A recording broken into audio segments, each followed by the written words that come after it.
Bonjour, donc aujourd'hui on va faire la correction de l'activité, donc équation de second degré, c'est l'introduction aux équations de second degré.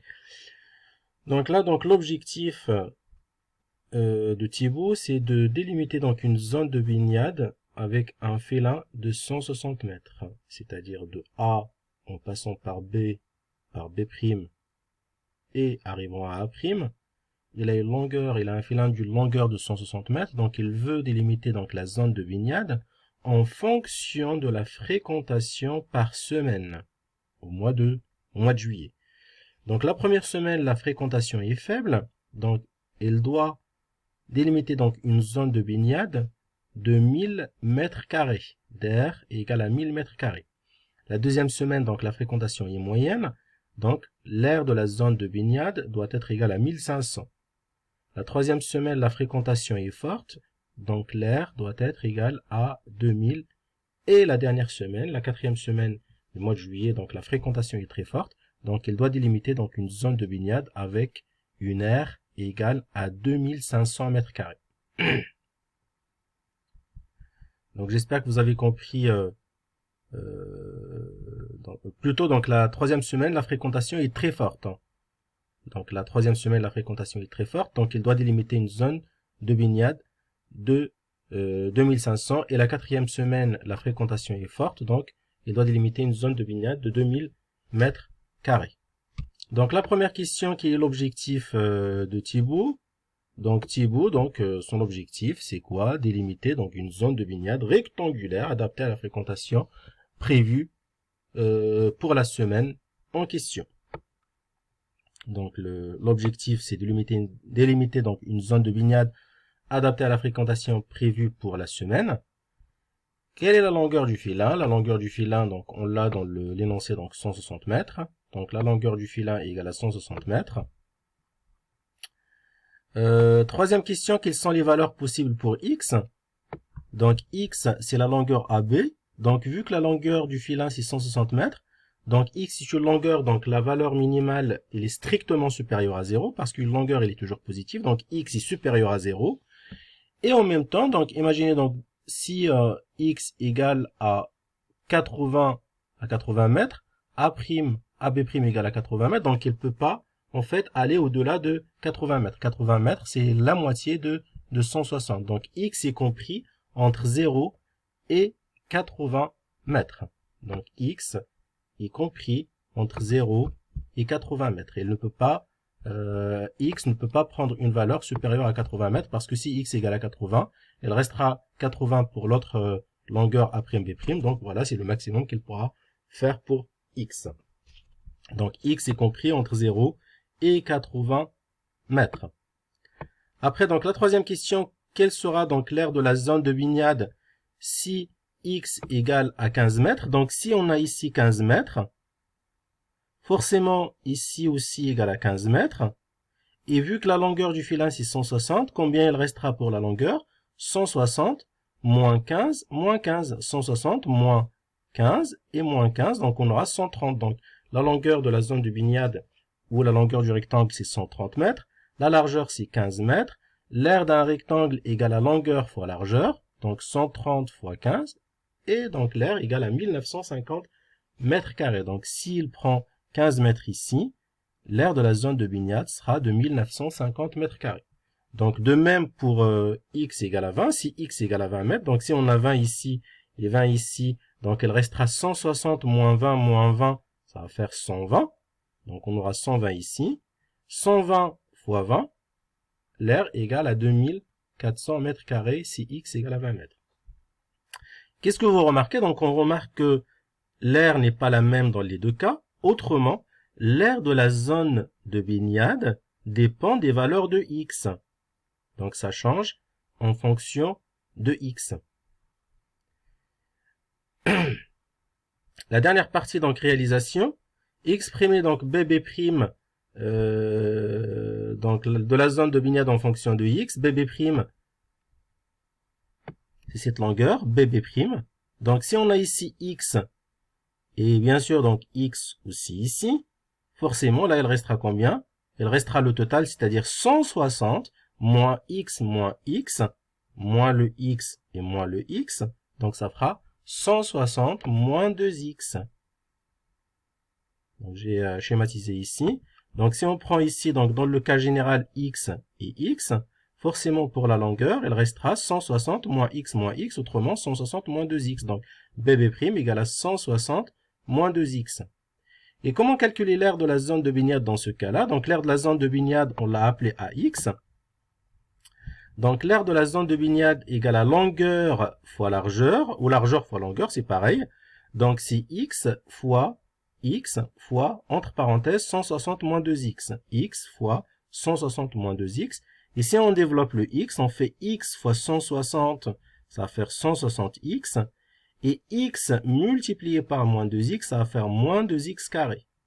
X multiplié par 160 égale à 160x. Et x multiplié par moins 2x égale à moins 2x carré. Et ça, on peut l'écrire moins 2x carré plus 160x. Et voilà, donc on trouve que ax égale à moins 2x carré plus 160x. Donc là, on a l'aire de la zone de Bignad en fonction de x. C'est-à-dire, donc maintenant, donc si on a une valeur de x, c'est-à-dire, donc par exemple ici, si x égale à 15, dans le cas, un cas particulier où x égale à 15, si on veut calculer l'aire de la zone de Bignad sans passer par l'aire égale à longueur fois largeur comme on a fait ici, on peut remplacer directement x par 15 ici, et on aura moins 2 fois, je suis en train de faire le calcul, donc moins 2 fois 15 au carré, plus 160 fois 15, et je trouve le même résultat que tout à l'heure, c'est-à-dire je trouve 1950 mètres carrés. Donc si on remplace x par une valeur, dans AX, on aura l'aire de la zone de Bignad correspondant à cette valeur de x. Donc là, on a trouvé donc la formule qui permettra de calculer l'aire de la zone de Bignad en fonction de x. Il suffit de remplacer x ici par une longueur en mètres pour trouver l'aire de la zone de Bignad correspondante. Comme j'ai expliqué, donc si on remplace x par 15 ici, on aura le même résultat, c'est-à-dire 1950. Et si je remplace x par 20 et que je fais moins 2 fois 20 au carré plus 160 fois 20, je trouverai le même résultat que là, 2400 mètres carrés. Donc, pour chaque semaine, écrire une équation permettant de déterminer donc AB c'est x en fait, permettant de trouver le x en résolvant bien sûr l'équation. Donc on va traduire le problème sous forme d'équation. Mais vu que la zone de Bignad, plutôt l'aire de la zone de Bignad change d'une semaine à l'autre, par exemple si je prends la première semaine, la fréquentation est faible, donc l'aire de la zone de Bignad doit être égale à 1000. Donc l'aire de la zone de Bignad, c'est ce qu'on a exprimé en fonction de x ici. Là, moins 2x carré plus 160x. Donc, dans ce cas-là, l'aire de la zone de Bignad, moins 2x carré plus 160x égale à 1000.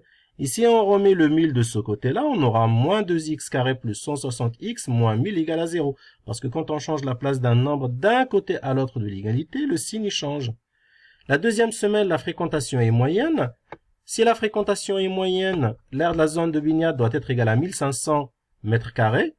Donc, l'aire de la zone de Bignad, c'est ce qu'on a trouvé en fonction de x ici. Donc, moins 2x carré plus 160x égale à 1500. Et on remet 1500 de ce côté-là et on aura moins 2x carré plus 160x moins 1500 égale à 0, etc. pour la troisième semaine. Donc, l'aire de la zone de Bignad doit être égale à 2500 mètres carrés parce que la fréquentation est très forte. Donc là, je vais mettre très forte. Là, il y a une petite erreur. Et là, c'est forte pour la quatrième semaine. Donc très forte, c'est-à-dire que l'aire de la zone de Bignad égale à 2500 mètres carrés.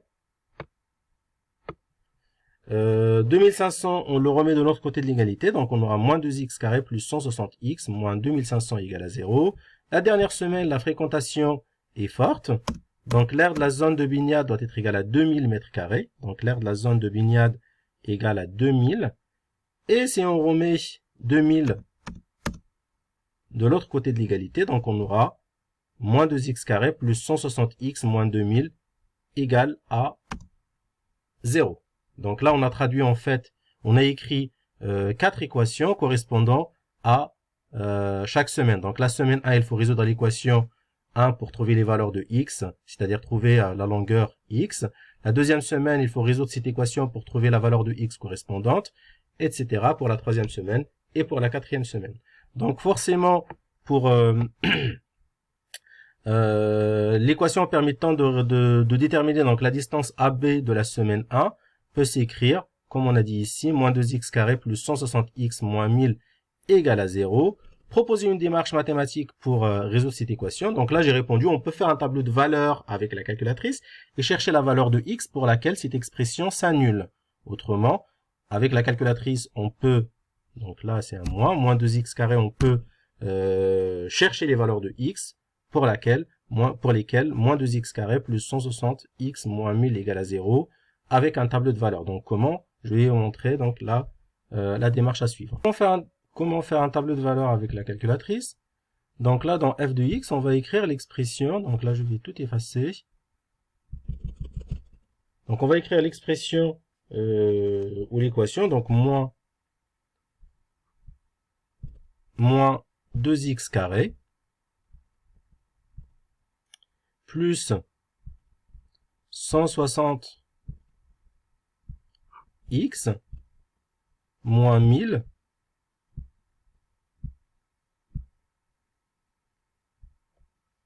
voilà. On va régler la fenêtre. Seconde pour définir la table. On va commencer par 0 parce que les valeurs de x, on a dit tout à l'heure que x est compris entre 0 et 80. Donc là, je vais mettre un pas de 1 ou de 0,5. Et là, donc je fais mon tableau de valeurs. Donc seconde, table. Donc là, donc si x égale à 0, donc l'air égale à moins 1000, etc., etc. Donc là, on va chercher les valeurs de x pour lesquelles ou pour laquelle l'expression s'annule. Donc on va chercher quand est-ce que donc l'expression égale à 0, c'est-à-dire on va chercher le 0 ici, et le x sera la valeur de la colonne A à gauche. Donc là, vous avez donc les flèches pour chercher la valeur de x correspondante. Et après, donc si on ne trouve pas avec un pas de 1, on peut modifier le pas et mettre un pas de 0,5, etc., etc. Donc ça, c'est une démarche mathématique, etc. Donc là, pour moi, parce que là, je n'ai pas vu de 0, donc là, je vois des valeurs positives. Donc le 0, normalement, c'est quand on passe de négatif à positif. Donc là, je vois que je passe de négatif à positif entre 6 et 7. Donc là, je vais changer donc le pas. Donc je vais faire un tableau entre 6 et 7 avec un pas, par exemple, de 0,1. Donc sinon, donc la prochaine fois, on va donc apprendre à résoudre les équations de second degré sans passer par le tableau de valeurs.